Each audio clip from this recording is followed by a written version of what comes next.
ఈతమాను ఇల్లు గాదు తాటిమాను తావు గాదు. ఈతమాను ఇల్లు గాదు తాటిమాను తావు గాదు. తగిలినోడు మొగుడు గాదు తగరము బంగారు గాదు. అందుకే మాట వినాలి గురుడా మాట వినాలి, మాట వినాలి మంచి మాట వినాలి. ఆకులేని అడవిలోన అదరే మేకలన్నీ మేయవచ్చు. సద్దులేని కోనలోన కొండ చర్య కులావచ్చు. మాట దాటిపోతే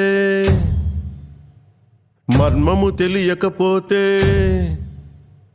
మాట దాటిపోతే మర్మము తెలియకపోతే పొగరుబోతు తగురుపోయి కొండను తాకినట్టు. అందుకే